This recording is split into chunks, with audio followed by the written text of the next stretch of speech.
Ahí sí, por favor, Shirley, el Señor te bendiga mucho. Hola a todos. Ya. Señor, gracias te damos, Señor, por este tiempo, Señor, en el que podemos compartir tu palabra, Señor. Ayúdanos, Señor, para entender lo que nos va a explicar, Señor, por medio de nuestro pastor, nuestro profesor en este momento, Señor.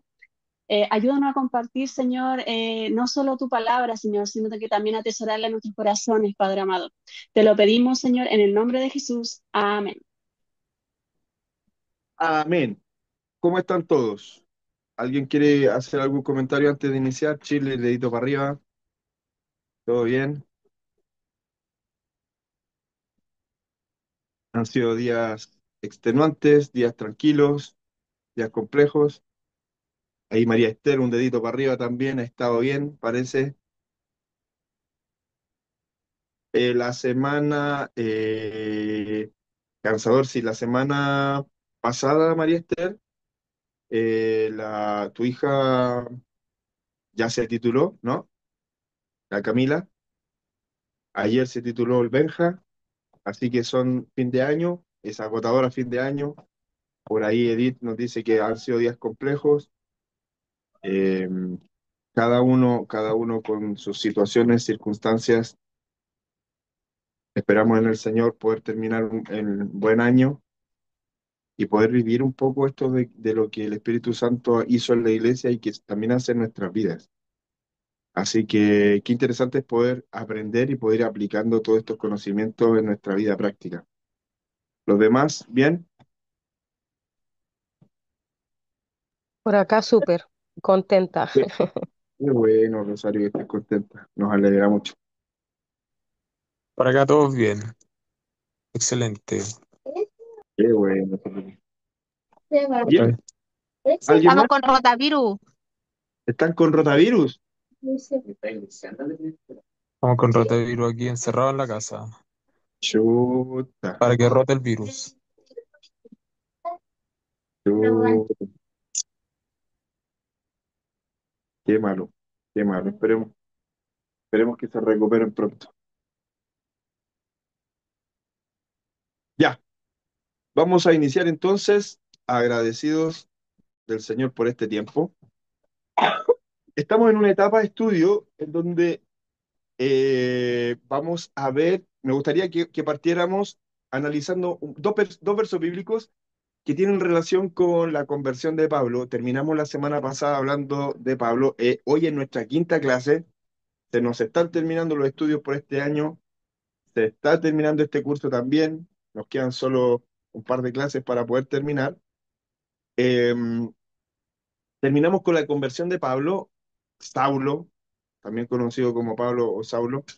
Eh, y hay un par de textos bíblicos que me llaman mucho la atención y me gustaría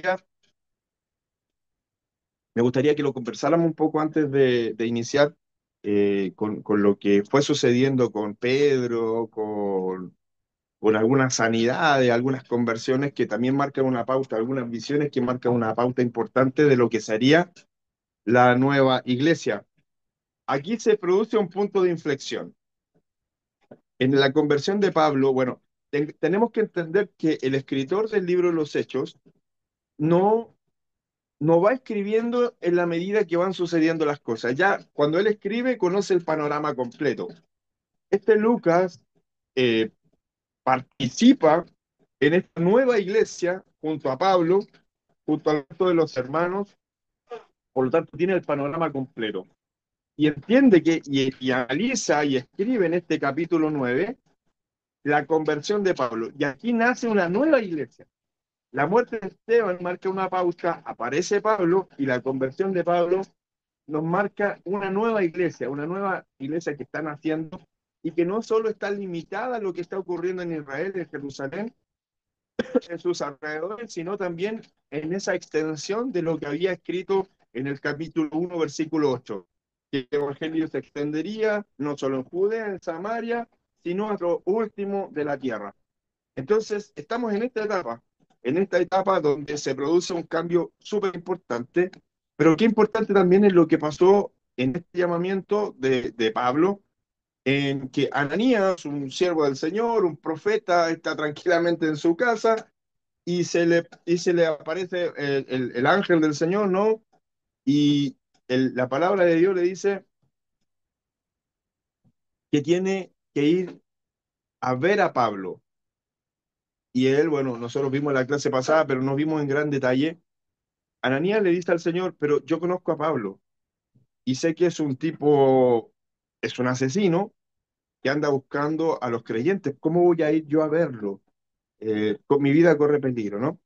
Entonces el Señor le dice al profeta que él le va a mostrar lo que tiene que hacer y le va a enseñar ciertas cosas a Pablo, pero él le va a mostrar el propósito de su llamado.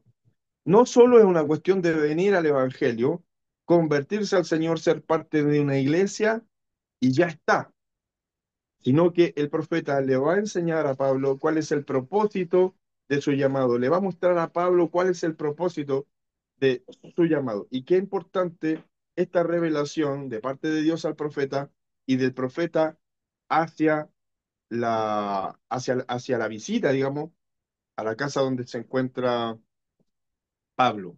Ahora, Pablo se encuentra con el Señor y él cuando habla de su testimonio dice, a mí no me enseñaron las cosas, a mí no me contaron cuentos, yo me encontré con el Señor apareció en mi camino. Yo les mencioné la semana pasada algunos otros relatos en Hechos donde él habla de su llamamiento. No es una cuestión de que alguien vino y le enseñó ciertas cosas y él conoció de Jesús. Él dice en su conversión, en su testimonio, que el Señor se le apareció. Pero también obviamente hay personas que se aparecen en nuestro camino y que se convierten en nuestros mentores, en aquellos que nos quitan la venda de los ojos, como ocurre en este caso de Pablo. Pablo conoce al Señor y queda ciego, pero va a Ananías, ora por él, le enseña cuál es su propósito y las vendas y la ceguera de la vista de Pablo caen. Entonces Pablo comienza a tener una nueva visión del Evangelio, una nueva visión de Jesús, una nueva visión de su propósito en la tierra. Pablo es un perseguidor de la iglesia, es un postulante al Sanedrín, es un estudioso de las leyes de Israel. Entonces está prácticamente asegurada su jerarquía, asegurada su posición dentro de un espacio religioso importante. Pero hoy día su vida cambia absolutamente al convertirse al cristianismo y ser parte de aquellos que el judaísmo está persiguiendo. Entonces, Pablo inicia una nueva vida, también una nueva era en la línea de tiempo, digamos, una nueva era, en la línea de tiempo de lo que sería la iglesia. A partir de este punto hay un cambio radical. Y me gusta mucho este versículo, el que viene a continuación, porque el Señor le dice a Ananías, ve porque es mi instrumento elegido para llevar mi mensaje a los gentiles y a reyes, como también al pueblo de Israel. Para mí esto es crucial y por eso digo que se produce hay un punto de inflexión entre lo que se venía viendo, pese a que sabemos que hay cristianos, ¿cierto?, que son extranjeros, que están en el Pentecostés, hay otra gente que ha conocido al Señor, pero esto es un punto de inflexión en todo el mensaje. Aquí se produce un cambio radical, porque este instrumento que aparece como apóstol, elegido por Dios, sabemos que los discípulos dijeron, éramos 12, se se suicidó Judas, tenemos que elegir un sucesor. Ellos eligen al sucesor de Judas, pero aparentemente en la historia encontramos que el Señor toma una decisión distinta y llama a Pablo para ser el sucesor de Judas, como nuevo apóstol. Encontramos a Bernabé, encontramos a Felipe, que era Bernabé, un evangelista, no un misionero, pero a Felipe, que era un diácono y evangelista también, a un Esteban, pero solo a Pablo se le señala como un apóstol de Jesucristo. Nadie más se atribuye para sí ser un apóstol. Son todos discípulos del Señor, siervos, predicadores, pero Pablo se atribuye para sí el llamado al apostolado como también sucesor de Judas. Qué interesante este versículo, porque este mensaje sería llevado a los gentiles por medio de Pablo, puntualmente a los gentiles y también a personajes importantes. Eh, estuvo en diferentes juicios con personajes importantes dentro del Imperio Romano. El propósito de Pablo es llegar a Roma cuanto antes. Él quiere predicar en el centro de Roma, predicarle a la gente que el Evangelio sea difundido y a través de Roma, ojalá para él se convirtiera en la religión oficial y de ahí todo el mundo conociera a Jesús. Fue imperativo para él predicar en Roma. El Espíritu Santo no se lo permitió en unas ocasiones predicar en ciertos lugares, pero Pablo tenía el objetivo. En su mente estaba la intención de predicar por el mundo, a todo el mundo conocido, en todos los pueblos donde él pudiera asistir. Entonces, este mensaje, esta palabra de Dios al profeta y que el profeta le debe llevar a Pablo, se convierte, como dije, en un punto de inflexión. Los discípulos estaban en Jerusalén, ¿lo recuerdan? Ellos se quedan en Jerusalén. Y quienes se convierten vienen a Jerusalén a ver a los apóstoles. Quieren hablar con ellos, quieren hacerles preguntas, quieren saber, eh, quieren saber de su propia boca lo que ocurre. Lo que ha ocurrido y lo que va pasando en este sentido, ¿no? Quieren conocer de de primera fuente lo que ellos han escuchado, el evangelio que han aprendido. Entonces, vienen a Jerusalén y están los discípulos ahí. Pero es Pablo el que es impulsado a salir de ese centro de Jerusalén como un centro de capacitación y es expulsado a predicar al mundo. Pablo viene a Jerusalén, lo vimos la semana pasada, habla con los discípulos que están ahí, los discípulos también tienen temor, tienen miedo, saben que Pablo es el perseguidor de la iglesia, saben lo que ocurrió con Esteban, y aún así le acogen. Bernabé interviene y trae a Pablo para que los discípulos puedan hablar con él. Eso para mí es importantísimo. De aquí para adelante el relato cambia absolutamente. Ya les dije antes, que el escritor sabe cuál es la historia completa. Él tiene un hilo conductor. Él es un médico preparado, es un tipo inteligente y además es un actor presencial de todos estos hechos. Por lo tanto, él es capaz de hilar bien esta historia. Conoce el principio y conoce el final. Entonces, él comienza a relatar lo que pasa con Pablo, lo que pasa con los discípulos y cómo se produce esta explosión de esta iglesia naciente por medio de Jesucristo resucitado.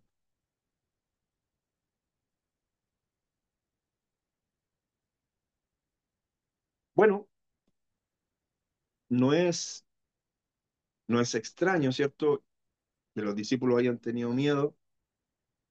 No es nada fácil asimilar que el perseguidor ahora se convierta en un creyente. No es nada fácil de asimilar.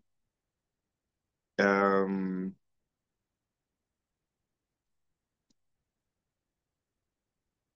por eso los discípulos tenían temor. Por eso la gente, tanto como pasa con Ananías, como pasa con los discípulos, los apóstoles, no quieren hablar con Pablo. Todavía no les entra bien en la cabeza. Si no es porque Bernabé interviene, entonces ellos no hubieran accedido tan fácilmente. Pero se entiende, de pronto nos pasa en la vida, ¿no?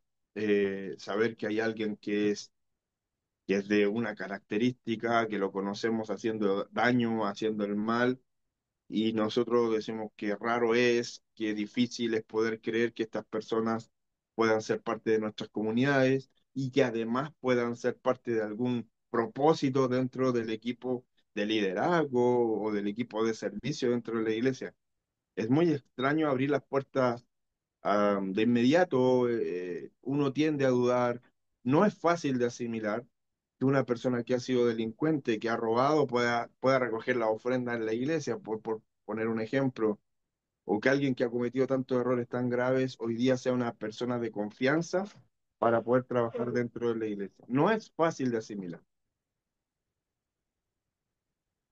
Así que completamente comprensible lo que está pasando en Jerusalén. Cuando llegó a Jerusalén, trataba de juntarse con los discípulos, pero todos le tenían miedo, no creyendo que fuese discípulo. Entonces Bernabé tomándole lo trajo a los apóstoles y les contó cómo Saulo había visto en el camino al Señor, el cual le había hablado, y cómo en Damasco habían hablado valerosamente en el nombre de Jesús, porque este tipo se convierte al Señor y se pone a predicar de inmediato, con lo poco que sabe, se pone a predicar. Eh, y tanto así, no sé si se los mencioné la semana pasada, pero tanto así, o si ustedes lo leyeron, tanto así que la gente comenzó a planificar la muerte de Pablo. Entonces, los hermanos durante la noche lo meten en una canasta y lo pasan por arriba de un muro para salvar la vida, porque su vida estaba corriendo peligro en Damasco, porque el tipo predicaba valerosamente, estaba con toda la energía, con toda la pasión, y se pone a predicar y resulta que eh, los hermanos tienen que salvar la vida. Entonces, Bernabé está diciendo esto, está contando esto, cómo él en Damasco se había puesto a predicar muy fervientemente el nombre de Jesús. Y estaba con ellos en Jerusalén, entraba y salía y hablaba denodadamente en el nombre del Señor. La Biblia o algunas otras versiones dicen que hablaban con denuedo. Ese denuedo es que al hablar asombraban a las personas se asombraban del mensaje, se asombraban de cómo él predicaba, de cómo él enseñaba, de cuál era la pasión que había en su corazón, de cómo sentía este fervor. El llamado había sido tan potente que era inevitable que Pablo predicara como un simple mortal. Su llamamiento, su conversión fue tan impactante para él que él no se puede quedar en silencio, que él no puede estar tranquilo, que para él no es una simple religión, para él no es eh, una experiencia común, para él es algo importante. Y este algo importante es que Pablo se ha convertido al Cristo que él perseguía, el Cristo resucitado, el que lo llamó personalmente, él como soldado reconoce una voz de un superior, tiene que caer a tierra, es enseguecido, hay una palabra de Dios por intermedio de un profeta, hay una enseñanza de hermanos que con ternura también lo acogen y lo hacen parte de la iglesia, y este tipo no encuentra nada mejor que rendir su vida delante de Dios y predicar por todas partes. Tanto así que él hace una recomendación. No conocemos la esposa de Pablo, no conocemos hijos de Pablo. Por tanto, se piensa y se cree que él se quedó soltero, que él estaba soltero y dedicó su vida a la predicación del Evangelio. En una carta, él hace una recomendación y dice, bueno, no es a través de Dios, no es una revelación de Dios, sino que yo lo digo por cuenta propia, es un consejo personal, que si no se han casado, no se casen. Él da esta recomendación. ¿Por qué? Porque para él era muy importante compartir el Evangelio y una familia. No quiero decir que haya sido malo, pero sería un obstáculo, de cierta manera, para el propósito que él tenía en su corazón. Tanto en la persecución, imagínense un predicador se casa, tiene hijos y sus hijos corren persecución y peligro por el solo hecho de ser hijo de Pablo, por el solo hecho de ser familia de un cristiano. Entonces, particularmente, Pablo toma la decisión de quedarse soltero y comenzar a predicar el Evangelio por todas las latitudes.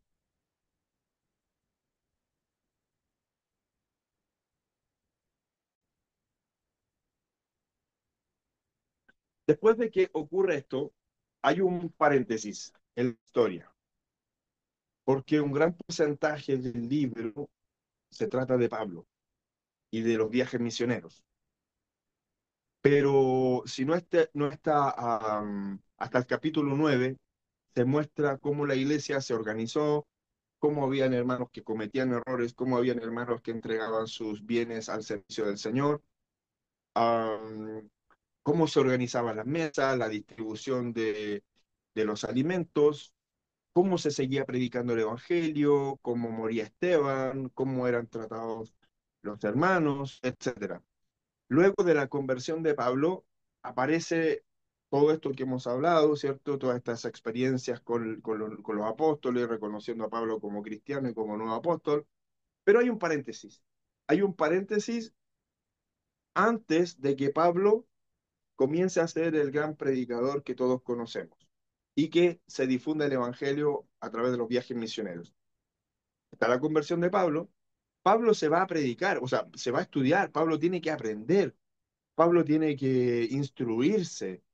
Él, después de todo lo que ha pasado, Pablo está 3 años en Arabia y tiene que estudiar y tiene que aprender del Evangelio. Él tiene una pasión, ¿cierto?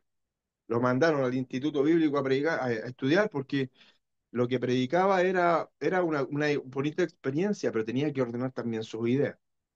Así que Pablo se prepara, estudia y luego reaparece. Pero en esta conversión, hasta que Pablo reaparece en sus viajes misioneros, hay un pequeño paréntesis. Y ese pequeño paréntesis es la apertura por medio de los discípulos, en este caso particular de Pedro, hacia los gentiles, ¿ya? Y vamos a ir viendo algunas historias o algunos relatos que van ocurriendo en el camino. Hay una sanidad de Eneas, después de esta conversación de Pablo con los discípulos, Pedro sale a recorrer y se encuentra predicando en diferentes lugares.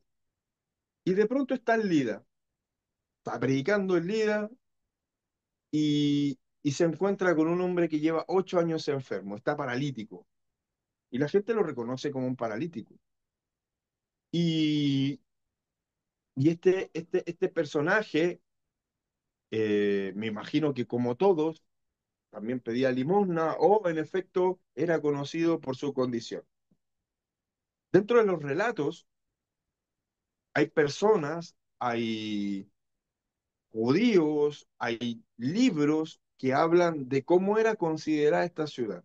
Esta ciudad pertenecía a la tribu de Benjamín y en algún momento llegó a ser bien considerada, pero en esta época es una ciudad bastante pobre y los rabinos hablan de que hay 10 puntos en el mundo donde hay pobreza y 9 se encuentran en Lida.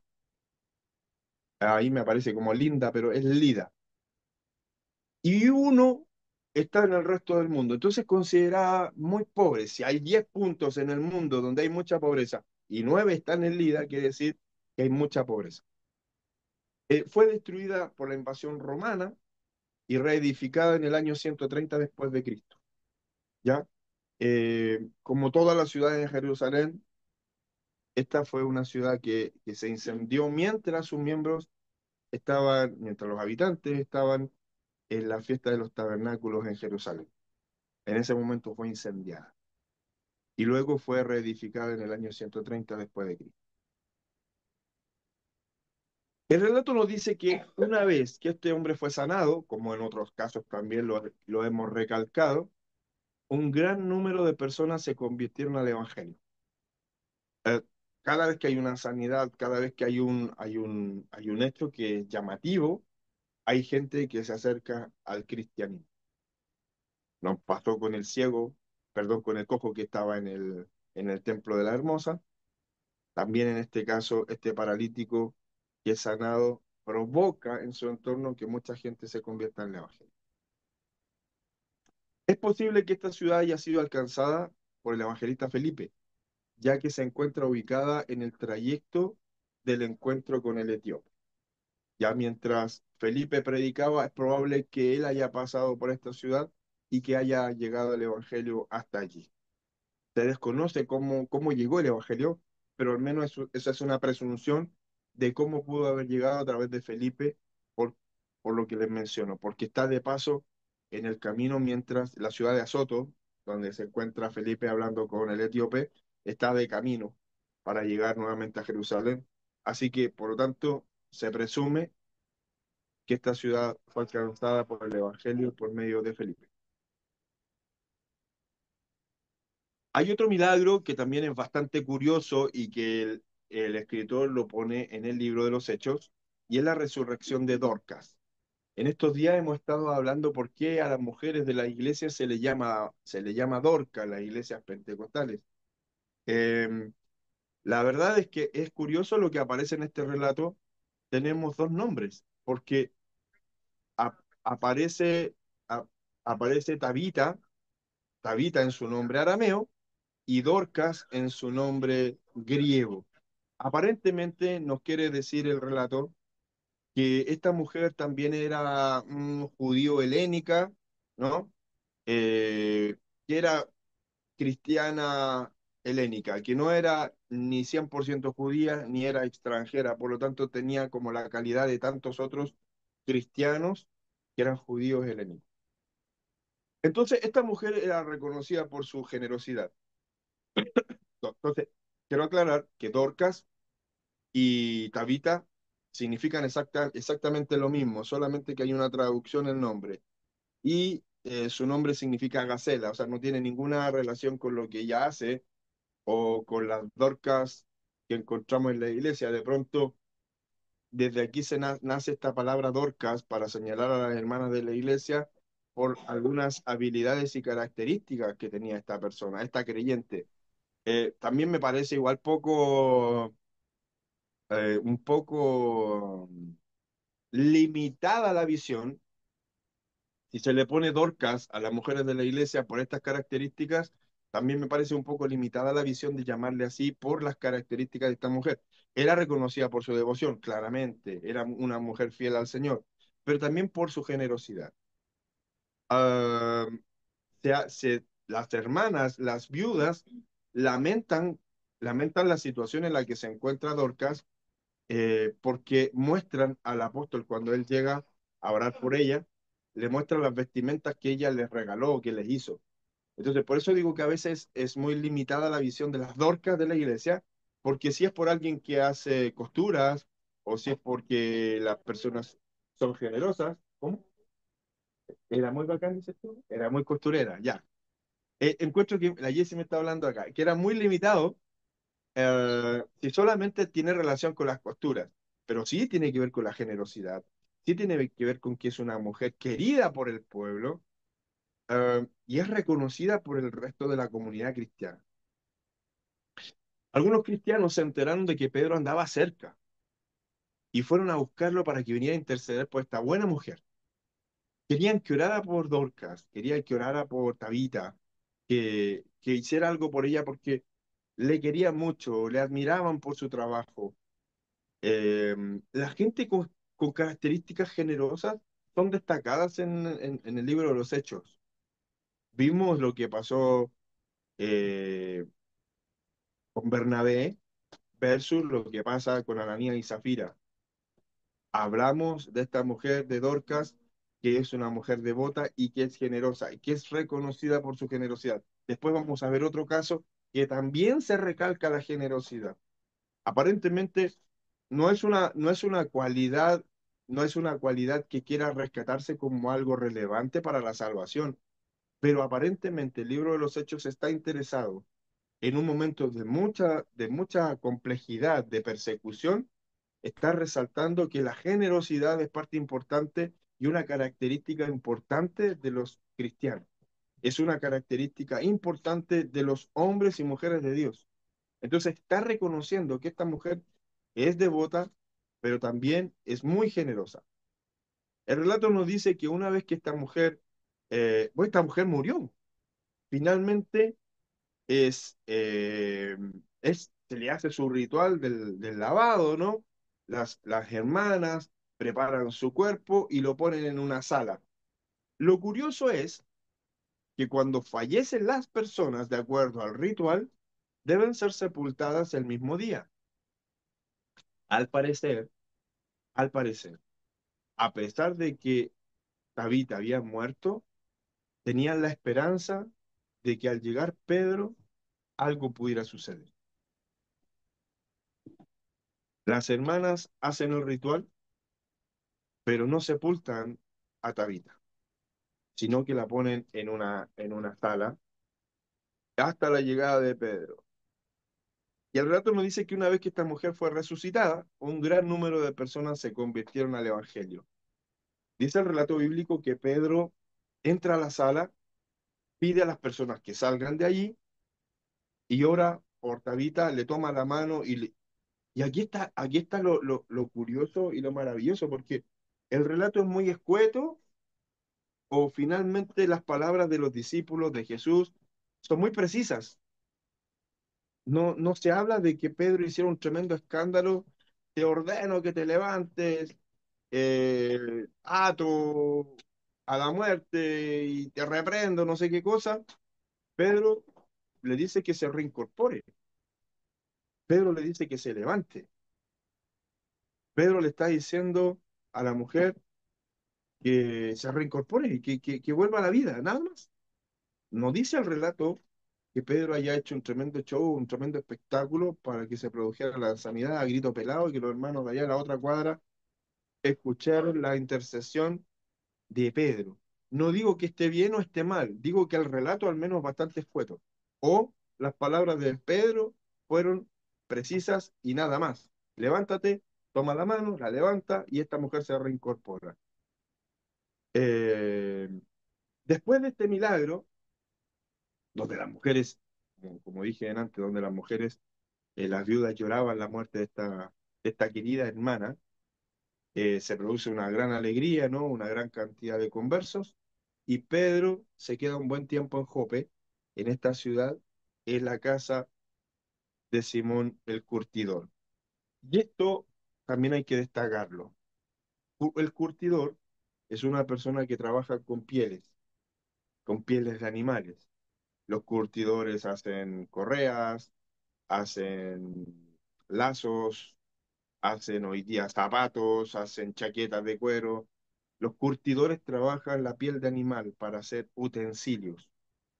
Y resulta que en el pueblo de Israel hay oficios que están prohibidos, que son considerados no solo impuros, sino que ilegales. Se consideran no santificados. O sea, bajo cualquier punto de vista, un curtidor, por el solo hecho de trabajar con piel de animales y estar trabajando en un lugar fétido con elementos de muerte, es considerado una persona no agradable, no grata. Y miren a Pedro, quedándose en la casa del curtidor por mucho tiempo mientras se queda en Jope. Voy a hacer un alto ahí, alguna pregunta, algo que agregar para que sigamos avanzando con lo que viene, pero me gustaría saber si hasta aquí hay alguna pregunta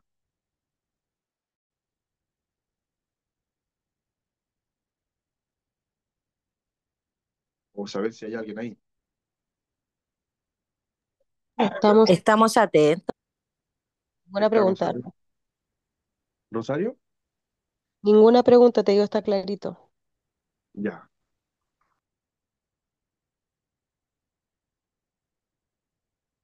Entonces dijimos que Pedro se queda un buen tiempo en Jope en la casa de este Simón el curtidor. Y este Simón se va a convertir en alguien importante en lo que viene, ¿ya?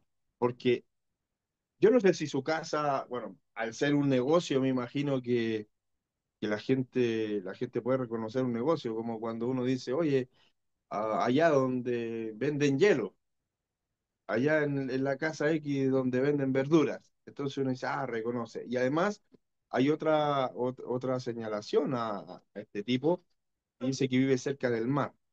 Entonces cuando pasemos a la siguiente historia, nos vamos a dar cuenta que estas mismas características se repiten para decir que Pedro está en esa casa.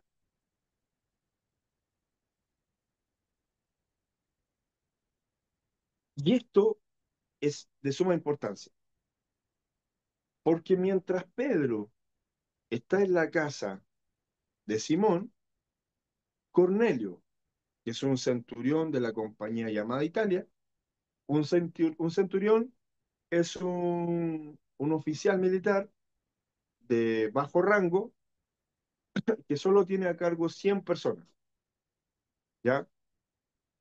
Por eso se llama centurión, está a cargo de una centuria, 100 soldados. Una compañía podía estar compuesta por 5.000 o 10.000 soldados, y él está a cargo de 100. No tiene derecho a ascender, es un rango bastante bajo, pero dice la escritura que es un romano, un centurión, que es piadoso, temeroso de Dios y además con toda su casa. Toda su casa está involucrada en la fe que él tiene. Entonces, este tipo que hacía muchas limosnas, y que oraba al pueblo, tiene una revelación. Y aquí nuevamente el relato recalca que este tipo era generoso y hacía muchas limosnas. Y cuando el ángel le habla a Cornelio, le dice que Dios ha oído sus oraciones y ha visto cómo él es generoso con el pueblo. Yo no vuelvo a preguntarse, ¿será que es una cualidad para poder agradar a Dios? ¿Ser generoso? ¿Orar? La verdad es que en este caso Dios está viendo la intención del corazón de este centurión. Y este hombre, al enterarse que Pedro está en una ciudad cercana entre comillas, porque él está a 44 kilómetros de Jope, no está cerca. Entonces, él manda a 2 soldados y a una persona de confianza que también es muy creyente y le dice que quiere que traigan a Pedro, que el ángel le ha revelado dónde está Pedro y le ha revelado que está en la casa de Simón, el curtidor que vive a orilla del mar. Esa es la característica para ir a buscar a Pedro. Está en esa casa, en la casa del curtidor. Si hay más curtidores, bueno, busquen al que vive en la orilla del mar. Y van estos 3 hombres a buscar a, a Pedro. Ahora, yo quise hacer una comparación de cuánto sería la distancia y más o menos sería de aquí a Colina. Esa es la distancia que hay desde donde se encuentra Cornelio hacia Jope, donde se encuentra Pedro. Aparentemente no es mucho, porque en auto nos demoramos, no sé, 40 minutos, pero para ellos que no tienen el mismo transporte es lejos. 44 kilómetros es mucho. Sin embargo, lo manda a buscar y obviamente el ángel también, el Señor también le tiene que hablar a Pedro para que esto sea una visión compartida, ¿no? Porque es re fácil. Yo no sé si a usted alguna vez le ha pasado o si tiene alguna experiencia o han escuchado estas experiencias que son bien bizarras, en donde dice, no, el Señor me dijo que tenías que regalarme tu auto. O estos reels que hay por ahí por internet que dicen, el Señor me dijo que tenía que comprarme un iPhone para mí, para mi esposa, y que no me preocupara del dinero que en él la ofrenda de este culto se va a juntar. Esas visiones de Dios donde Dios me dijo que construyera un templo y que hiciera una bodega para guardar los Ferraris y los Porsche que Él me va a regalar. Y le creí a Dios, tengo la bodega lista. Esas visiones donde son unilaterales, ¿no? Esa visión donde Dios me dijo que tú ibas a ser mi esposa. Pero qué interesante que en este caso las visiones que vemos en el libro de los Hechos son visiones para ambas partes. No una visión para Cornelio solamente, sino que una visión para Cornelio y para Pedro. Pedro también recibe la revelación y la revelación de Pedro es significativa, porque este Cornelio es un romano que se encuentra en Cesarea, que era la capital de la provincia romana de Judea, residencia del procurador, que es un administrador financiero del Imperio Romano, y que también tiene el puerto más importante que conectaba a Palestina con todo el Mediterráneo. Pedro ya está quedándose en una casa de un impuro, ya está cometiendo una violación a los principios judíos, pero ir a la casa de un romano es algo terrible. De hecho, el relato nos dice que cuando Pedro llega a la casa, le dice, ustedes saben que es una abominación, que es repudiable, que es asqueroso para un judío entrar a la casa de un gentil. Un gentil es un no judío. Entonces, eh, Dios tiene que aparecer a Pedro. Dios tiene que hablarle a Pedro, porque si no, Pedro por su propia cuenta probablemente no iba a ir. Él estaba orando en su casa, en la casa donde estaba ahí con Simón, estaba en un proceso de ayuno, estaba en oración, en un horario que no era común. Sin embargo, dice el relato bíblico que él iba a oración probablemente dentro de su consagración, de ese tiempo de búsqueda, iba a orar y tenía hambre porque había dejado de comer, estaba en un proceso de consagración y había comenzado su ayuno, pero sí le habían comenzado a preparar los alimentos y mientras iba a la oración, dice el texto bíblico que él entra en un éxtasis, que él entra en un estado de entrega frente a lo que le está pasando. Yo no sé si era el hambre que se desmayó, pero dice el texto bíblico que él entra en un éxtasis y comienza a tener una visión, que baja del cielo una sábana, que baja del cielo un lienzo y ve animales, animales puros, animales impuros, cuadrúpedos, reptiles y aves. Y Dios le dice, mata y come. Y la respuesta de Pedro es, Señor, nunca he comido cosas impuras. No estoy en condiciones, no, para mí no. Dice que no, rotundo, un no rotundo, no, yo no voy a hacer eso, porque son animales impuros. Y el Señor le dice que no llame impuro a lo que Él ha purificado, lo que Él ha purificado. Entonces, Pedro no entiende mucho lo que está pasando acá. Simplemente está teniendo esta visión.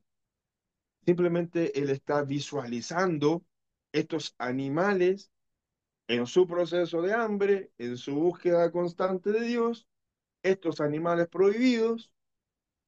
Los judíos hasta este tiempo tienen unas comidas especiales. Las comidas kosher son comidas consagradas.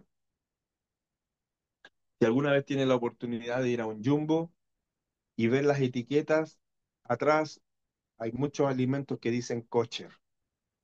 Kosher. Los alimentos kosher todavía son comprados por los judíos. Aquellos alimentos que son parte de su purificación. Ellos no comen alimentos impuros, alimentos contaminados, que no sean santos. Kadosh es santidad, kosher proviene de kadosh, por lo tanto, estos alimentos que han sido consagrados, estos alimentos que son considerados puros.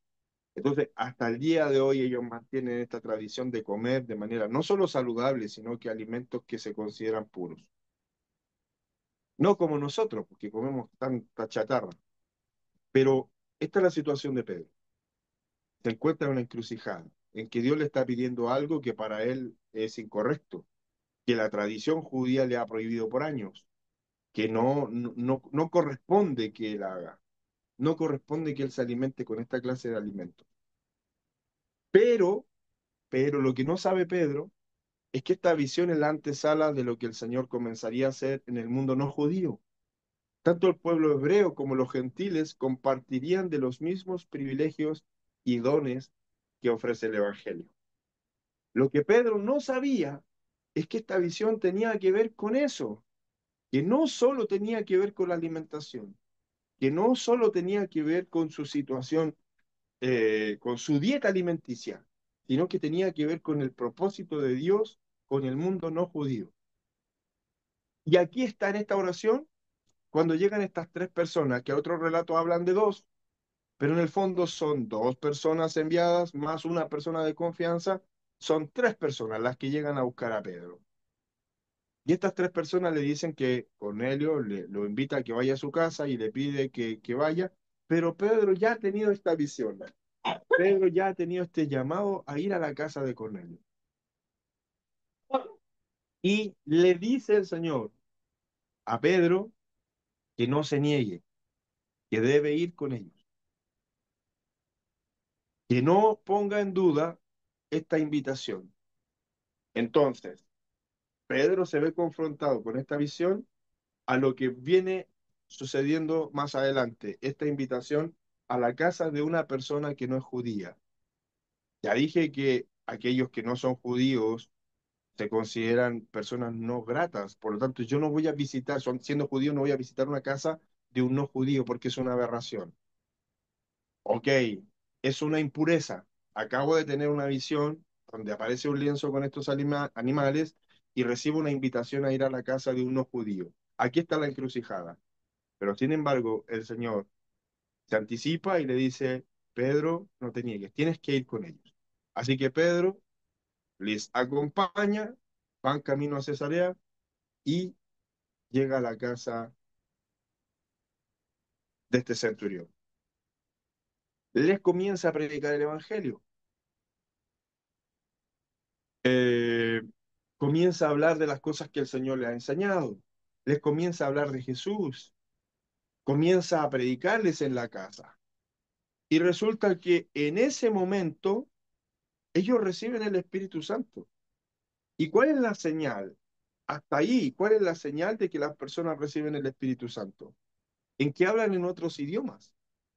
Entonces, Pedro, al ver lo que está sucediendo, que él predica el Evangelio, que él se encuentra con esta nueva realidad, porque está clarísimo que Jesús les había dicho que me seréis testigos en Jerusalén, en Judea, en Samaria y hasta la última de la tierra. Perfecto, lo entendemos. Pero eso puede significar que nosotros los judíos vamos a ser testigos de Jesús en el resto del mundo. Pero no entendían hasta este momento que el evangelio que ellos habían recibido como judíos también era para compartirlo con los no judíos, con los gentiles, con los extranjeros. Y cuando él va a predicar a la casa de Cornelio y estas personas reciben el Espíritu Santo y comienzan a hablar nuevos idiomas, es que Pedro cae con esta convicción de que Dios también está derramando el Espíritu Santo y está compartiendo este evangelio hacia los no judíos y que se vuelven creyentes. Entonces Pedro, al ver esta situación, que para él es muy sorpresiva, pero que va de la mano, ¿cierto? Con visión hacia Cornelio, con una visión hacia él, con una ruptura de su estructura, porque hay una ruptura enorme en la estructura religiosa de Pedro, cultural de Pedro, en donde él entiende que tanto los judíos como los no judíos tienen la posibilidad de pertenecer a la iglesia. Después de eso no le queda nada más que decir, bueno, si los extranjeros reciben a Jesús, si los extranjeros creen en él, si los extranjeros reciben el Espíritu Santo, entonces no hay ningún impedimento para que estas personas también sean bautizadas en agua. Toma a Cornelio y a su familia y los bautiza, y lo hace parte de la iglesia y del reino de Dios. Ahora se viene otro problema, y es que Pedro tiene una visión y lo entiende. Ahora le queda súper clarita la película, pero tiene que dar explicaciones, porque hasta ahí la visión religiosa es sesgada, todavía está siendo sesgada. Ellos han recibido el Espíritu Santo, pero aún su cultura pesa en su forma de visualizar el Evangelio. Lo vemos con Pedro. Pedro, Dios tiene que aparecer en esta visión para poder darle a conocer este cambio. Pero la estructura religiosa y cultural les impide entender o les impide pensar que Pedro puede haber cometido eh, este garrafal error, esta garrafal falta por una voluntad propia. Entonces hay algo que tiene que pasar para que los demás puedan entender. Y Pedro cuando llega a Jerusalén trae estas buenas noticias, pero también son explicaciones. Todavía en Jerusalén hay muchos judíos cristianos, hay muchos fariseos que siguen juzgando lo que hacen los cristianos. Eh, ¿Cómo Pedro le va a predicar a un romano si los romanos han puesto sus imágenes en el templo? Calígula, quien es el emperador en ese momento, ha ordenado poner sus imágenes en el templo. ¿Cómo entonces vamos a predicar a los mismos romanos? ¿Cómo vamos a querer compartir con ellos? ¿Cómo vamos a entrar a una casa de un romano? Y Pedro tiene que argumentar en Jerusalén lo sucedido en casa de Cornelio. Tal cual como lo que pasa con la conversión de Pablo, no es fácil de asimilar, pero había algo muy claro. Los gentiles no solo reciben el mensaje de Jesús y se convierten, también reciben el Espíritu Santo. Entonces, es inevitable nosotros los creyentes en ocasiones también seleccionamos. Y hemos hecho selecciones de aquellos que son impuros y aquellos que no son impuros. Y nos gozamos cuando una persona alcohólica, voy a hablar de la iglesia pentecostal donde muchas veces estuve, donde a la cual pertenecía y a quien respeto y amo con todo mi corazón, porque es la iglesia que me enseñó quién era Jesús, quién era Dios. La iglesia que me entregó el amor y me hizo parte de una comunidad en la cual me sentía muy a gusto.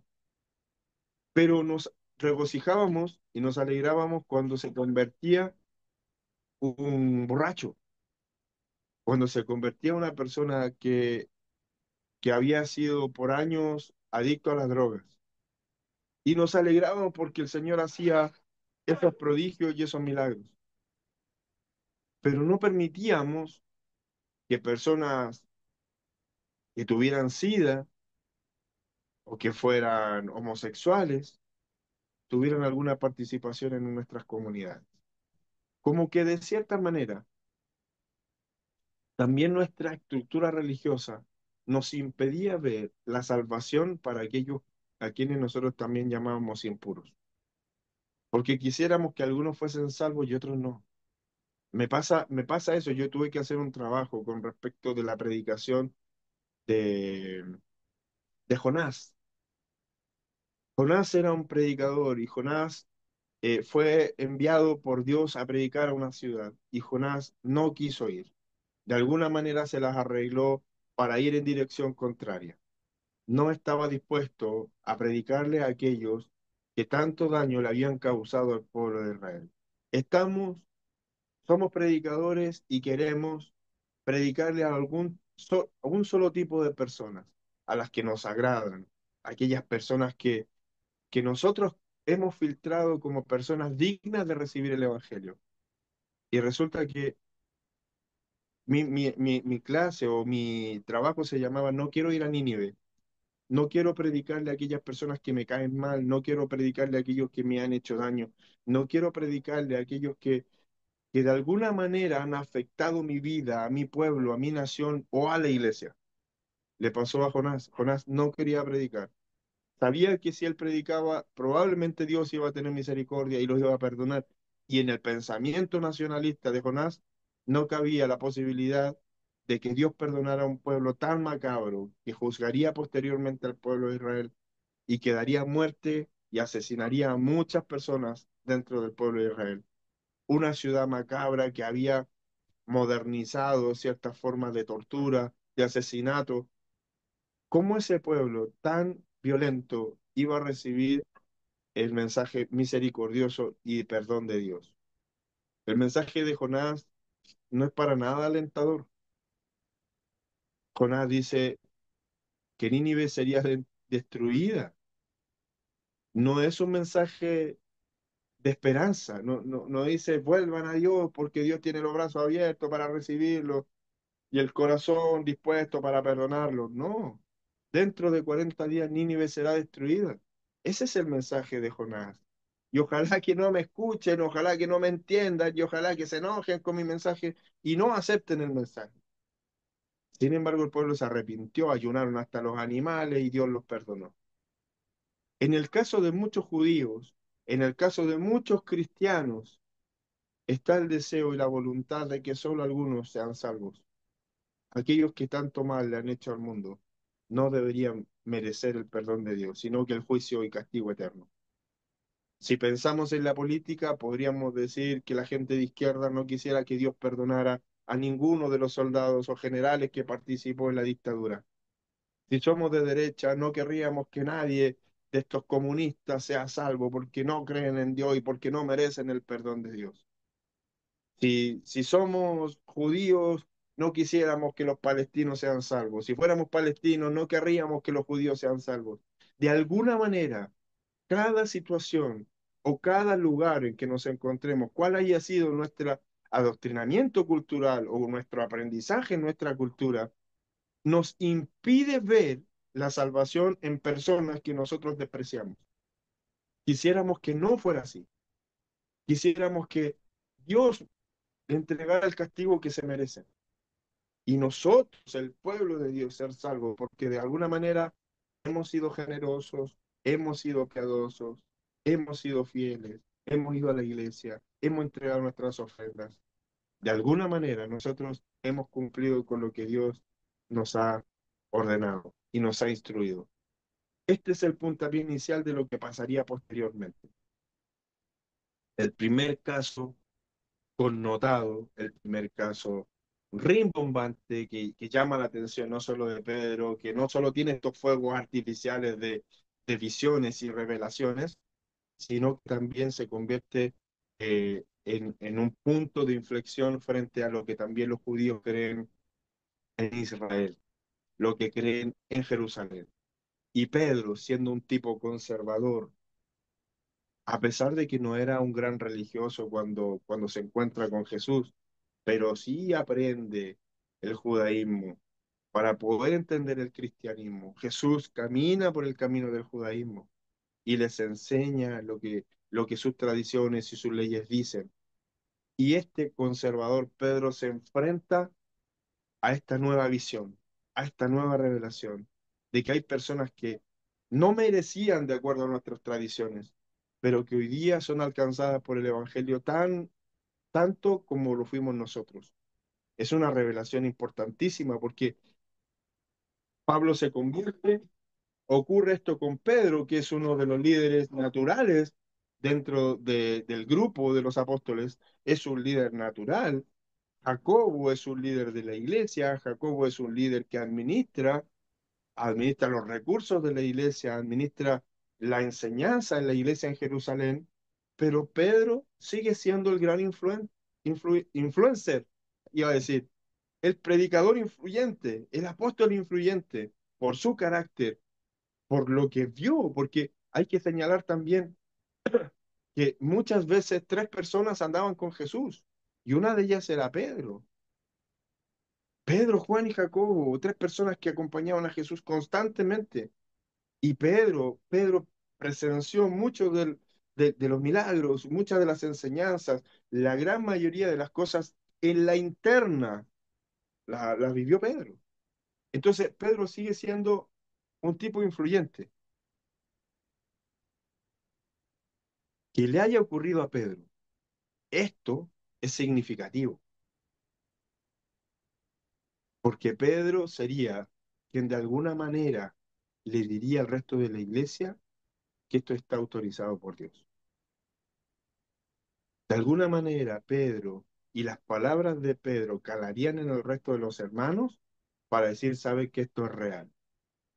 Pudo haber sido cualquier otro discípulo, pero qué importante que fuera por medio de este Pedro, el que estaría dispuesto también a defender esta causa delante del resto de los hermanos en Jerusalén. Así que Pedro vuelve con esta buena noticia y se comienza a esparcir el Evangelio por el resto del mundo, hermanos. Llega, llegan a Alejandría y el Evangelio ya se ha difundido por alguien desconocido. No se sabe quiénes ya entraron a predicar a Alejandría y resulta que el Evangelio ya se ha difundido y hay muchos creyentes. Cuando entra Bernabé, cuando entra Pablo a Alejandría, el Evangelio ya existe, ya está predicado, hay creyentes. Pero dice la Escritura que unos hombres predicaron en Alejandría. Entonces, hay personas como Pedro, como Pablo, como Bernabé, pero hay simples creyentes que ni siquiera aparecen sus nombres, que predican el Evangelio. Y hasta el día de hoy hay personas que podemos reconocer como los grandes evangelistas, como grandes predicadores, y en la antigüedad reconocíamos a Gigi Ávila, reconocíamos a Luis Palau, reconocíamos a hombres que recorrían el mundo predicando y haciendo eventos para predicar el Evangelio.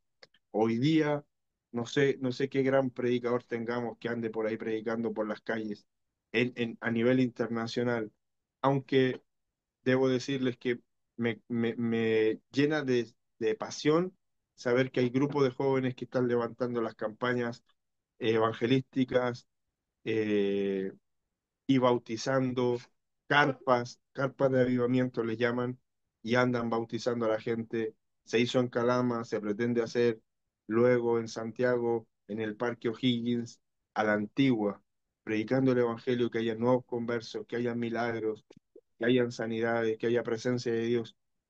En ese tiempo, en este tiempo, gente que busque a Dios, que sean reconocidos en redes sociales, que tengan nombre, que sean reconocidos que tengan su fama, pero también hay personas que nadie conoce, que ni siquiera sus nombres aparecen en el libro, que no tienen tantos seguidores en redes sociales, pero sin embargo predican el Evangelio y no se cansa de predicarlo porque también tuvieron una experiencia con el Señor y también tuvieron un encuentro con Él y no se cansan de predicar. Entonces, el Evangelio sí comenzó en Jerusalén. La llenura del Espíritu Santo ocurrió ahí, para ellos, pero no obstante, esto se difundió hasta Judea, hasta Samaria, hasta Jope, hasta Cesarea, Alejandría, y lo último de la tierra vendría a ser Roma, que lo vamos a ver luego en los viajes misioneros. Esto es un poco de lo que ha ido pasando, queridos, con el Evangelio, cómo va en esta progresión, cómo va en esta ola expansiva, desde Jerusalén hasta lo último de la tierra. Con estos cambios de mentalidad, con estos cambios estructurales, nosotros hemos aprendido una estructura, nosotros hemos aprendido de una religión. Esta es la manera en que se hacen las cosas, esta es la manera en que Dios se mueve, esta es la manera en que el Espíritu Santo obra. Y la verdad es que siendo bastante racionales y bastante estructurados, nos acomodamos a esa estructura y acomodamos el Evangelio y acomodamos a Dios también a esa estructura. Y de pronto viene alguien, como me ocurrió ayer, y me pregunta, ¿hay apóstoles en este tiempo? Y mi respuesta es, sí hay, porque hay algunos que son llamados apóstoles. Apóstol significa enviado. Por lo tanto, si en nuestra comunidad de Delfos le decimos a la Paola y al Felipe, vayan de misión a tal lugar y son enviados por la iglesia y la iglesia apoya el trabajo que ellos van a hacer, no sé, por Punta Cana, allá no sé, en Cancún, nosotros los enviamos de acá para que vayan a abrir una hora allá. Son apóstoles porque son enviados. Ahora, si tienen los mismos dones, las mismas atribuciones que tenían los apóstoles bíblicos, no lo sé, no lo puedo evaluar yo. No soy yo la persona que está destinada a establecer si hay personas que tienen este cargo o no. Ahora, esa es es el otro problema, que para nosotros es significativo que nos llamen pastores porque el pastor es líder de una iglesia. El pastor es el que tiene el cargo mayor dentro de una comunidad. Es un cargo, es una jerarquía. Nosotros hemos establecido que esa jerarquía eh, es designada como el cargo mayor dentro de nuestra comunidad. Pero después de nosotros los pastores están los obispos y después están los apóstoles. Y si tomamos en cuenta que eso finalmente va a ser más que una función, una jerarquía, no tiene sentido. Yo no quiero ser pastor como jerarca dentro de una comunidad. No quiero ser un apóstol para sobresalir sobre los pastores y sobre los obispos. No quiero ser obispo para ganar una posición diferente dentro de nuestra organización. Lo importante es ser capaz de poder tener una función que bendiga a los hermanos, que bendiga a la iglesia, que bendiga los lugares donde nos encontremos, que bendiga la misión a la cual se me encomendó. Nosotros fuimos encomendados para llegar a Peñalolén, formar una nueva comunidad, trabajar en esta comunidad, bendecir a los que estaban cerca, bendecir a los que estaban lejos, bendecir a los que estaban alejados del Señor. Y fuimos enviados. Ahora, no me interesa que me llamen apóstol, como una cuestión de cargo o de jerarquía. Pero si el Señor se mueve por medio de prodigios y milagros por alguna de las personas que han sido enviadas, bien, no es parte de mi estructura, no es parte de mi definición de lo que es o no el Evangelio. Es obra del Espíritu Santo. Nosotros no tenemos por qué encuadrarnos y encuadrar el Evangelio a nuestra estructura mental, a nuestro deseo personal, de cómo queremos que Dios actúe. Dios se mueve de diferentes maneras y no está en nuestra voluntad. Dios es soberano.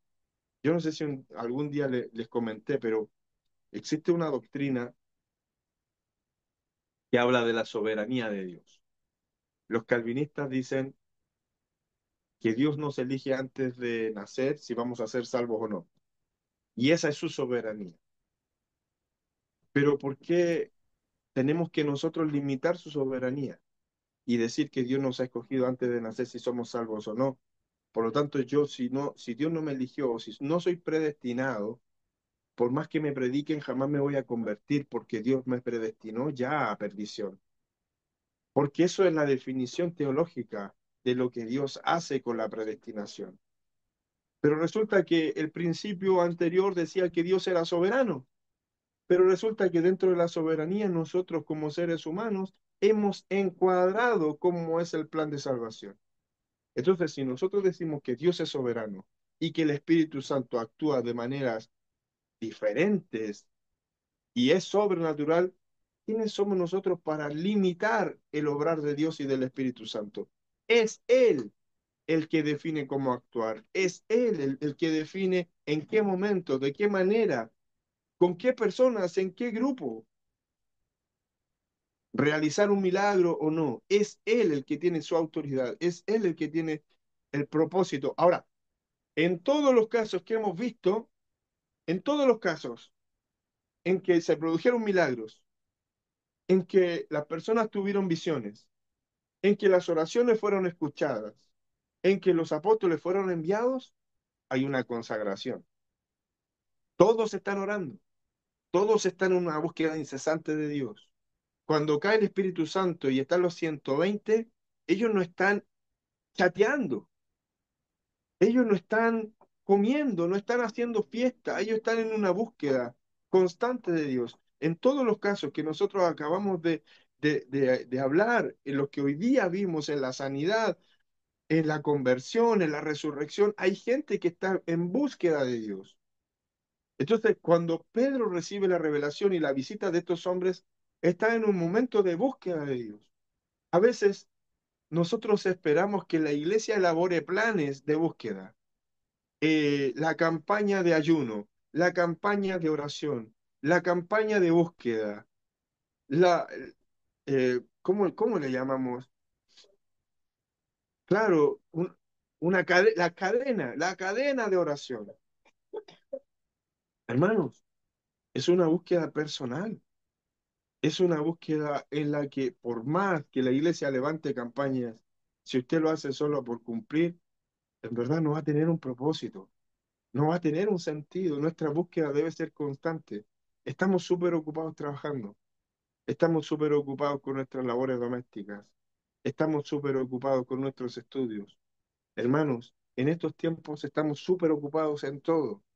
Pero no nos olvidemos de leer la Biblia, no nos olvidemos de orar, no nos olvidemos de tener tiempo con Dios, de tener nuestros propios retiros, no nos olvidemos de esas cosas que le hacen bien al espíritu, porque todas las demás cosas que antes mencioné, el otro listado que nos tiene bastante ocupados, son para beneficios materiales, generalmente, para adquirir conocimiento, para conseguir cosas, que no está mal, querido, no está mal. Nunca, nunca va a salir de mi boca el hecho de decir que los hermanos deben dejar de trabajar y deben dejar de ganar dinero para suplir las necesidades de su familia. Nunca, nunca lo voy a promover.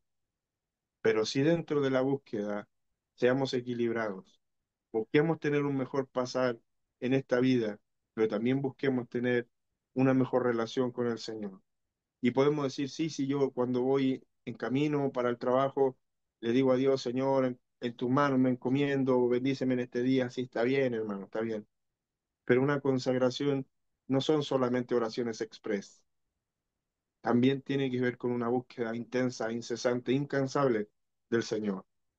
Y creo que es bueno comenzar a replantearnos si en verdad estamos en esa búsqueda. No somos como la iglesia primitiva, no estamos en estos tiempos, en esos tiempos. No, no son los tiempos de la iglesia primitiva, pero sí el tiempo de la iglesia sigue siendo el mismo y el Espíritu Santo sigue obrando de la misma manera. No es el Espíritu Santo el que ha cambiado, no es el Espíritu Santo el que ha eliminado dones, no es el Espíritu Santo el que el que ha dejado de surtir efecto o que con los años se ha ido desgastando. Ha sido la iglesia la que ha cambiado sus prioridades y ha sido la iglesia la que ha dejado de ver estos milagros, no porque Dios haya cambiado, sino porque la iglesia fue la que cambió sus prioridades. Y de cierta manera suplimos la necesidad del Espíritu Santo por un buen culto, por un culto bien organizado, con luces, con buenos instrumentos, con una buena estructura. Pero jamás eso va a reemplazar la obra del Espíritu Santo en la iglesia y en nuestras vidas. Recibir una revelación de Dios, recibir una palabra de Dios es, es fundamental. Ahora podemos decir, la Biblia la tiene toda la revelación, perfecto, es verdad, tienen toda la razón, pero el Espíritu Santo necesita recordarnos, necesita hablarnos, necesita redireccionarnos constantemente. Así que podamos hacer esta reflexión y podamos analizar esta iglesia primitiva como una iglesia que tenía poder de Dios, que tenía influencia en la sociedad, donde se producían milagros y conversiones, hermanos, conversiones. La iglesia crecía abundantemente porque el pueblo que estaba en búsqueda del Señor tenía estas revelaciones, anda y predícale al etíope en el camino. Como decía la semana pasada, eh, chuta, se me olvidó el nombre de mi hermana que la semana pasada hizo ese alcance. Lo voy a buscar aquí. La Viviana. Viviana la semana pasada dijo, oye, a mí me llama mucho la atención como que esta persona fuese teletransportada. Todos los milagros que vemos, hermanos, el paralítico, esta resurrección, el milagro de esta persona que buscaba a Dios y que era romana y que era un centurión romano. Todas estas cosas que pasan, hermanos, son sobrenaturales. Que la gente hablara en lenguas, que la gente pudiera convertirse al Señor y pudieran tener estas revelaciones. Y estos cambios de estructura, porque yo soy asambleísta y puedo decir, nací asambleísta y voy a morir asambleísta.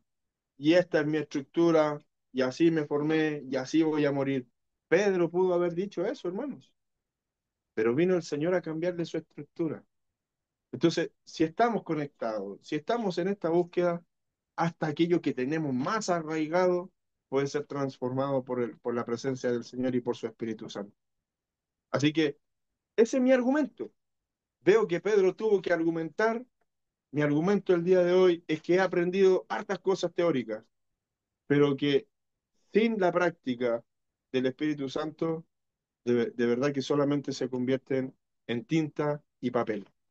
El Evangelio es práctico, el Evangelio requiere de esta experiencia, ser testigo, no estar en la tribuna, como decía el pastor Hernán Sandoval, no estar en la galería viendo cómo otros juegan a la pelota, sino que ser parte del equipo, estar dentro de la cancha, aunque sea llevando el agua, aunque sea estando en la orilla, pero aunque sea a veces estando en la banca, pero ser parte del equipo, aquellos actores que participan activamente en el Evangelio, no solo expectantes, no solo gente que mira desde las tribunas.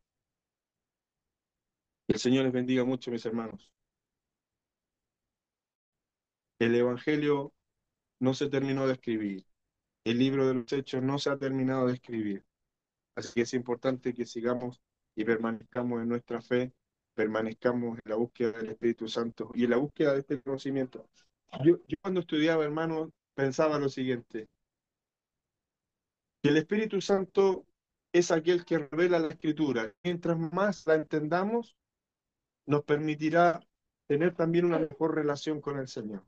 Es imposible no estudiar la Escritura y dejar de ser espiritual. Es imposible. Aquellos que de alguna manera estudiamos la Escritura no dejamos de ser espirituales. No deberíamos volvernos fríos ni apáticos frente a lo que el Espíritu Santo hace. El Espíritu Santo nos revela la Escritura y la Escritura nos hace reconocer que es el Espíritu Santo actuando en nuestras vidas y en nuestras iglesias. Sigamos reflexionando, tal vez usted tenga su propia reflexión, esté de acuerdo o no esté de acuerdo, pero de alguna manera tenemos que hacer una autoevaluación y también una autocrítica y un replanteamiento de cómo vivimos nuestra fe. Que el Señor les bendiga, mis hermanos. Perdón por hablarle más como un predicador que como un profesor.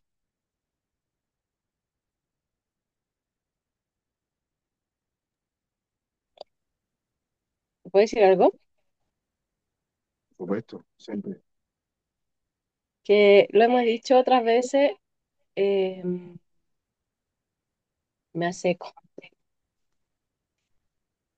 El hecho de que Dios siempre se ha saltado las reglas al momento de querer salvar a alguien. Lo vimos muchas veces en el Antiguo Testamento con Ruth, con Rahab, Dios se saltaba sus propias reglas y cómo no se iba a saltar las reglas humanas, pues, con respecto a lo que decías tú de Pedro, que él tenía una estructura y finalmente Dios se salta todas nuestras estructuras, todas nuestras ideas de cómo debieran ser las cosas por querer él salvar a alguien, por querer hacer un milagro o por querer hacer lo que él quiere en realidad. Así que eso es bonito entenderlo o verlo de esa forma porque Dios va a hacer hasta lo imposible por bendecirnos, por impactarnos, por salvar a alguien, por querer mostrarnos que Él en su múltiple gracia va a hacer siempre lo que Él quiere. Eso. Gracias, Jesse. Gracias, Jesse. ¿Alguien más quisiera hacer un comentario?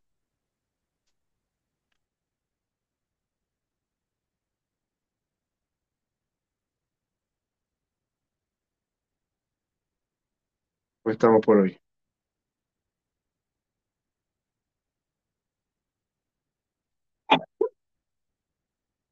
¿Estamos? Estamos. Estamos. ¿Alguien quisiera orar para despedirnos? ¿Alguien se le fue revelado orar antes que nos vayamos?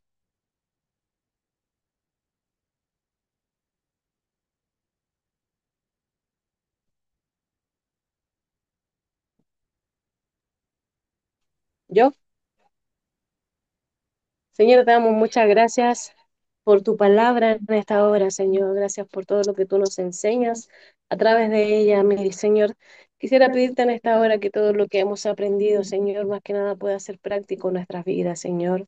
Hablar del Espíritu Santo sin vivirlo, Señor, sería absurdo.